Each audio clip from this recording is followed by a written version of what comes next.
ఈ మీడియా మిత్రులకు అందరికీ నమస్కారం.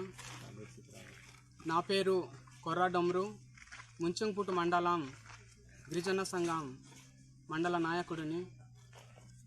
మాది రాంపుట్టు గ్రామం, దోడిపుట్టు పంచాయతీ, అల్లూరి సీతారామరాజు జిల్లా. ఈరోజు ఇది నూతనంగా వేసిన బీటు రోడ్డుకి రాంపుట్టు కింద నుంచి సుమారు ఒక 300 మీటర్ అవుద్ది సీసీ రోడ్డు వేస్తున్నారు.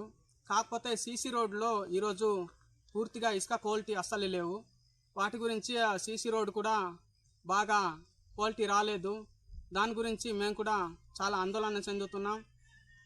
ఇదే విషయమై మా కాంటాక్ట్ని అడిగితే మేము వచ్చి తర్వాత చూస్తాము అని ఈ పొంతన లేని సమాధానము చెప్తున్నారు. మాకు కూడా చాలా బాధ అనిపిస్తుంది. తర్వాత మళ్ళీ రోడ్డు రిపేర్ చేసే విషయంలో మళ్ళా వెనకాడే పరిస్థితి ఉన్నాయి. కాబట్టి దయచేసి పై అధికారులు ఈ విషయాన్ని స్పందించి మాకు వెంటనే వచ్చి పరీక్షిస్తారని చెప్పేసి ఈ గ్రామం తరపున ఈ మీడియా ముఖంగా కోరుతున్నాం.